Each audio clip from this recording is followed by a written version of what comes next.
Tonight's Making It in the Bay report, an intimidating number. That's the answer when you ask, how much do you have to make to afford to buy the median Bay Area home at current prices? This is the kind of thing our business and tech reporter Scott. If you don't know where the Bay Area is, we're talking about California. We're talking about that San Francisco area. So up north, above LA, above all that, we have San Francisco. That's the Bay Area. San Francisco 49ers, you have the Golden State Warriors, the Golden Gate Bridge. It's an expensive place up there, and they're going to talk about it. Budman Tracks. I'm guessing it's a high number. Yeah, it really is, Raj. It has been for a long time. It remains a high number. The amount of money you need to make was already staggering, and it has been rising lately, largely because the number of homes on the market here at any given time is still low. Here are the latest numbers. And that's what I'm hearing. People are saying that why housing is so expensive because we need to make more housing. It's kind of like supply and demand. When everyone wants something and there's not a lot of it, you can raise the prices.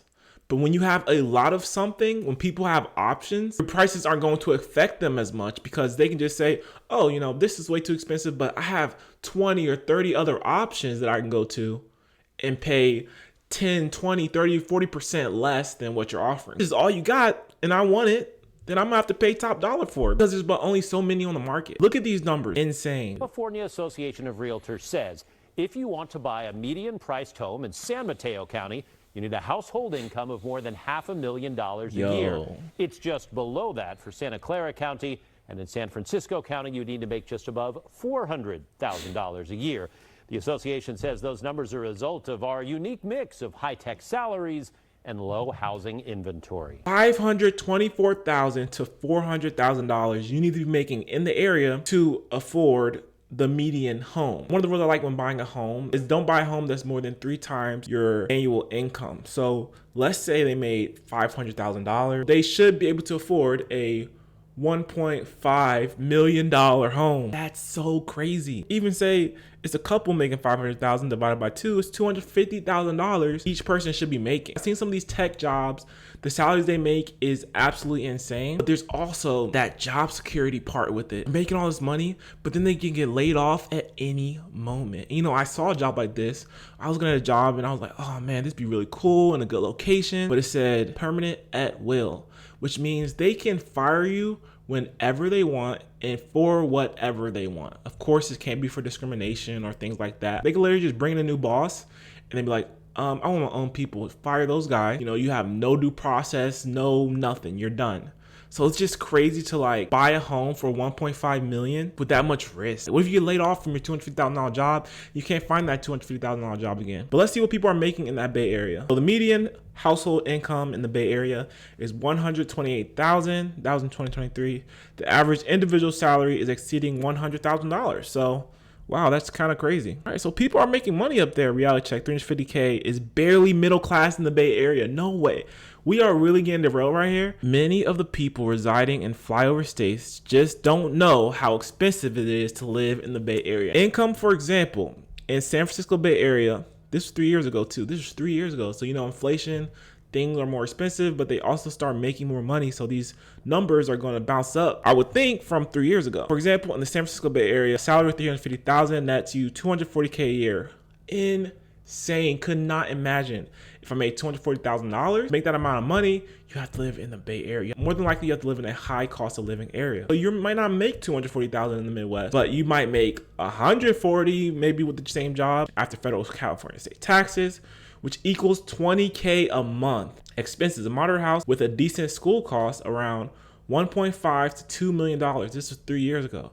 The mortgage, interest, and insurance payment add up to $12,000 a month. Leave a comment down below if you're going to be able to pay $12,000 a month to live. Who even makes $12,000 a month? Who's making $12,000 a month on the daily? And then you have money left over. Moderate car payment add up to $1,000. You probably don't need a car, especially out in the Bay Area. They have reliable transportation, I would think so. Childcare for 2 kids, $2K a month. Might be a little bit too low because someone I work with paid about $2,400 a month for 2 kids. Utilities add up $1K. Groceries from Walmart add up $1K. Gym, phone, restaurants, $1K. Contributions to 401K is $2K a month. So just basic expenses consume all of your after-tax salaries in San Francisco Bay Area. We ain't going to Cabo or sending kids to private school. People are making $100,000 up there, 150 probably now, maybe 110 or 120 now. That's the average salaries. I just don't believe that many people are actually making, that's crazy. That many people are making that much money. That's pretty good. Get a roommate situation, maybe you can make it work. And the Bay Area has a lot of high income folks, but it's also got a lot of regular middle class folks as well. And for those folks, I think meeting that middle home price of $2 million plus is more and more challenging. Okay, so this is really not anything new. We're gonna look at Zillow for what these houses look like because High-tech it's crazy what people are getting for $1 million, $2 big salaries, million. and low inventory. Other factors that are driving up the prices. You know, there are. I mean, for example, calling people back to work all of a sudden when high-tech salaries are high in this AI era, and we really haven't seen increased inventory. You see a lot of people who did really well during the years that they were working from home with those high salaries able to buy the limited inventory. And so bringing people back to the Bay Area kind of ironically said, all right, we're doing better as a region. We're getting people back. I would have done the same exact thing. When people work remote, I'm sure there's still some people working remote. Why would I live in the Bay Area? If I can make the Bay Area money and move to, I don't know, maybe somewhere else in California that's cheaper, or Idaho Falls. There's places, Idaho. I think it's Idaho Falls. There's some nice places that's maybe a flight away from the Bay Area. If I can bring that salary to a lower cost of living area, and it may not even be like that low. It might not be Ohio prices, but it might be, you know, that $1.5 million house might cost me $1 million or maybe $600,000 or $700,000 in this area. Then I'm gonna do that. I'm going to move because I'm literally remote.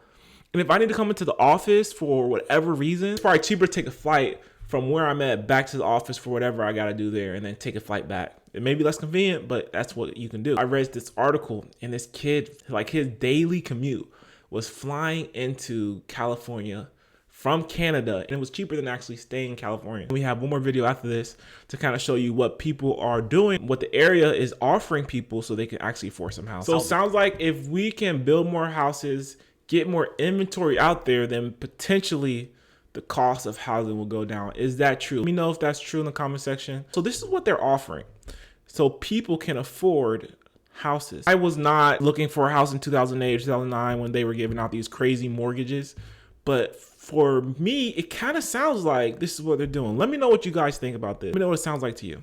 Millions of And is this a good idea? This is a game changer for millions of people. Let's see. potential home buyers who don't have the cash for a down payment. We're talking about a government program that allows buyers. Because hold on, we're talking about a down payment for $1.5 million house. We're talking about $300,000. Someone's going to have to bring to the table. $300,000. Plus, you have to have money left over for emergencies, for whatever you have to have. So you might have to have $350,000 for a 20% down. Mind you, you're already paying crazy prices if you're renting. So you got to pay those crazy prices and have enough money left over to save in a recent time to get $300,000. To obtain a second loan for that down payment. Make sure you guys heard millions that. of potential home buyers who don't have the cash for a down payment. We're talking about a government program that allows buyers to obtain a second loan for that down payment. And this means those who qualify could actually buy a home with no cash down. Here's NBC's Damian Trujillo. There is a limit to the kind of home you can buy under this program, but because the loans are government-backed, both the first and the second loan, the lender says the fears of investment are minimized. So this is a great one here. This is a 3-bedroom, 2-bath in San Jose, listed at $799,000. Mortgage lender Christina 3-bedroom, 2-bath for $700,000. If I bought a $700,000 house here, I mean, the prices are definitely getting higher. I can get me a nice house. I'm talking 5 bedrooms, pool, in the best neighborhood. Perez is looking at the Silicon Valley homes someone could buy under the so-called no down payment program. And there's also one on Sunset I could be living with the NBA players, $700,000. for $770,000, Look at that thing. 3-bedroom, 2-bath. The idea is 2 loans, one for the mortgage, one for the down payment. Here's how the program works. The first loan is a federal loan, either FHA or VA. It's a 30-year fixed with a rate between 5.5% and 6.5% interest currently. Okay, so 5.5, 6.5, which is about what we're seeing right now, right? For a 30-year fix, which is what everyone gets. The buyer would then pull a second loan from the National Home Buyers Fund, a nonprofit that promotes affordable housing. That is a 15-year fixed loan at 2% higher interest. So 2% higher. It's not even telling you how much interest it's going to be. It's saying 2% higher. So if you get that 5% interest, then we're talking about you're paying 7% on a second loan. Now I have my loan calculator here.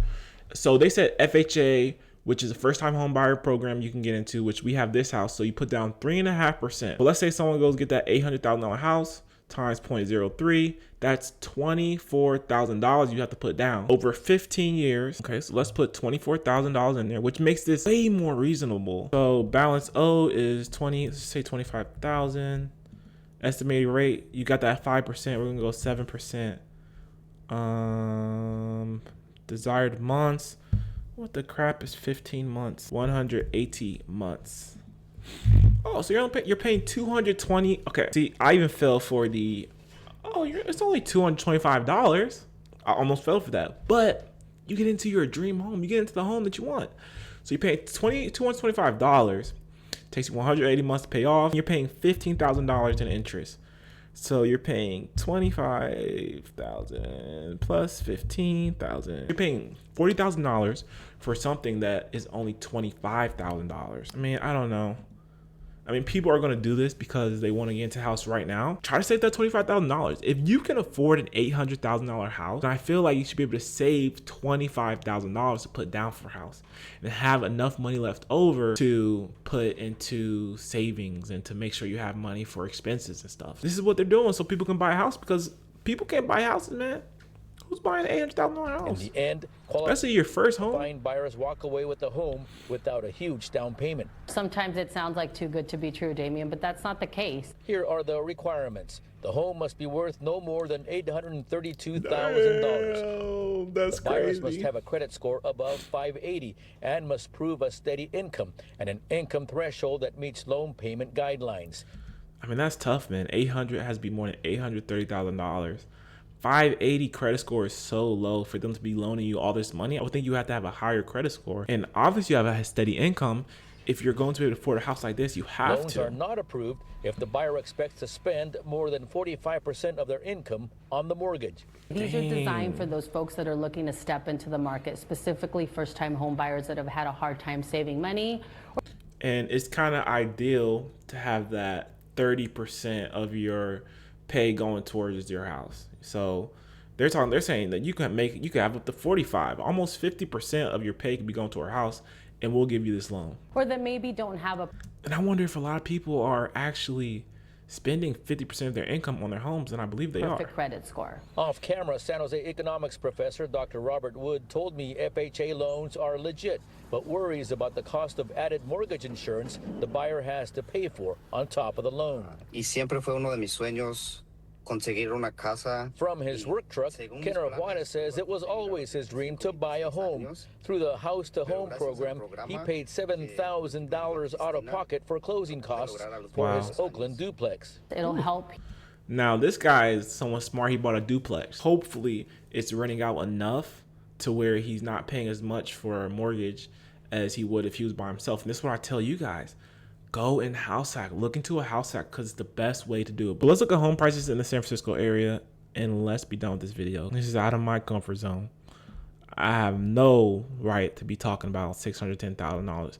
I'm looking at $300,000 max because I need that thing paid off by the time I retire. 1.8 for $1 million, $1 million for a condo. Pretty nice though. $1 million for $749,000, $648,000 for a 2-bedroom. Let's look at this. $648,000 for a 2-bedroom house. And this is Oakland, California. It looks pretty nice. Blah. All right, not bad. I don't think Oakland is like the best area, just from what I've heard, but I don't like talking about areas I've never been to.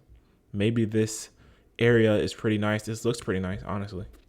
Looks like it was remodeled. Talking about a $4,000 payment. Let's go to the payment. Oh, it was pending. It has sold a few months ago.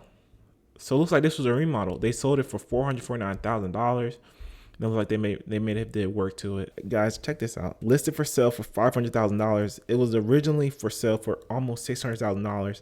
They got them all the way down to $449,000. $4,000 a month. Let's say people are putting down 3%, we'll go for because it's 3.5. $5,000 you're gonna be paying a month for this home. Now, if you're making $20,000 a month, like we saw in that Reddit post, this can be an affordable house, but it's only a 2-bedroom house, a 2-bath. So if this is something that works for you, you can get into a home. But $648,000 is insane. Guys, go and just check out the area, see what they're talking about. 1.5 million. Insane how much these houses are.